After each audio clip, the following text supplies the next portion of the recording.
Hi everyone, welcome back to my channel. எல்லாரும் நல்லா இருக்கீங்களா? நானும் நல்லா இருக்கிறேன். எங்கள் தம்பிக்கு இன்னைக்கு பர்த்டே, குட்டி பாப்பாவுக்கு. அதுக்காக எங்கள் அண்ணா சமையல் பண்ணிகிட்ருக்காரு அவரே. அப்புறமா எங்கள் அக்கா ஸ்நாக்ஸ் எல்லாம் எடுத்துகிட்டு கொடுத்தாங்க. சாப்பிட்டு முடிச்சுட்டு சாப்பாடு தம் போட்டாச்சு. முடித்த உடனே சாப்பிட்றது தான் வேலை. பசங்க கொஞ்சம் நேரம் விளையாடிட்டு இருந்தாங்க. பிரியாணி ரெடி ஆகிடுச்சு. எங்கள் அண்ணா தான் செஞ்சார். சூப்பராக இருந்துச்சு. நாங்கள் எல்லோரும் உட்காந்து சேர்ந்து சாப்பிட்டோம். அதுக்கப்புறம் எங்கள் அக்கா வீட்டுக்கு கிளம்பிட்டேன் நான். எங்கள் அக்கா கொஞ்சம் நேரம் ரெஸ்ட் எடுத்துகிட்டு போகலான்னு சொல்லியிருந்தாங்க. பசங்க ஜூஸ் கேட்டிருந்தாங்க. அவங்க 2 பேரையும் நான் கடைக்கு கூப்பிட்டுட்டு போகும்போது இந்த நாயை பார்த்தாவே பயமாக இருக்குங்க. ஏன்னா அது கடிக்குமா, அதனால தான் கட்டி வச்சுருந்தாங்க.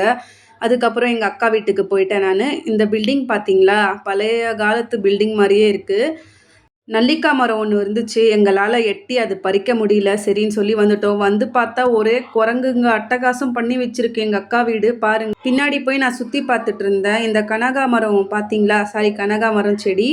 இது டெய்லி எங்கள் அக்கா எனக்காக எடுத்துகிட்டு வருவாங்க கட்டி, நான் வேலை செஞ்சுட்டு இருக்கும்போது. இப்போ நான் நின்றுட்டேன். அதுக்கு ஒரு கொய்யாக்கா மரம் இருந்துச்சுங்க அக்கா வீட்டில். அவங்க எல்லாம் பறிக்க மாட்டாங்களாம், ஏன்னா ரொம்ப ஹைட்டாக இருக்குது, குரங்குல எல்லாமே சாப்பிட்டு போட்டுடுதுன்னு சொன்னாங்க. எனக்கு மனசே கேட்கல, எல்லாம் கீழே விழுந்து கிடந்துச்சு.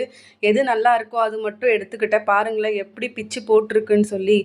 நல்லா இருக்கிறது மட்டும் எடுத்துகிட்டு வந்தேன். அவ்வளோ ஸ்வீட்டாக இருந்துச்சு. சாப்பிடும்போது நானும் என் பையன் சாப்பிட்டோம். அதுக்கப்புறம் எங்கள் அக்காவுக்கு எடுத்துகிட்டு வந்தேன். சீத்தாப்பழமும் இருந்துச்சு, ஆனால் காயாக இருந்துச்சு. அதனால் நான் உடைக்கலை. ஒன்று மட்டும் தான் எடுத்துகிட்டு வந்தேன். விட்டால் எல்லா கொய்யாக்காவும் நானே சாப்பிட்டு காலி பண்ணிகிட்ருப்பேன். என்னோடய சிஸ்டர் வீடியோ பார்த்துட்டு எனக்கு எடுத்துகிட்டு வரலையான்னு கேட்பா. அதனால தான் அவளுக்கு எடுத்துகிட்டு போனேன். டைம் ஆகிடுச்சு. 5 o'clock எல்லாம் கேக் கட் பண்ணணும்னு சொல்லியிருந்தாங்க. நாங்கள் 3 மணிக்கே கிளம்பிட்டோம். ஏன்னா எதுவுமே டெக்கரேட் பண்ணல. நானும் எங்கள் அக்கா பொண்ணு, எங்கள் அக்கா பையன் சேர்ந்து தான் டெக்கரேட் பண்ணோம். எங்களுக்கு தெரிஞ்ச மாதிரி தான் டெக்கரேட் பண்ணி விட்டுருக்கோம்.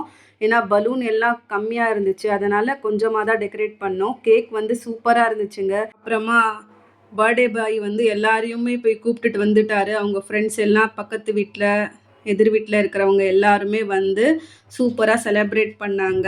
கேக் கட் பண்ணி முடித்த உடனே எல்லாருக்கும் கேக் கட் பண்ணி கொடுத்தாங்க எங்கள் அக்கா. நானும் சாப்பிட்டுட்டு கிளம்பிட்டேன். ஏன்னா என் பையனுக்கு டியூஷன் இருக்குது 5 மணிக்கு. என்னோடய வீடியோ பிடிச்சிருந்தா மறக்காமல் ஒரு சப்ஸ்கிரைப் மட்டும் பண்ணிவிடுங்க. பாய்.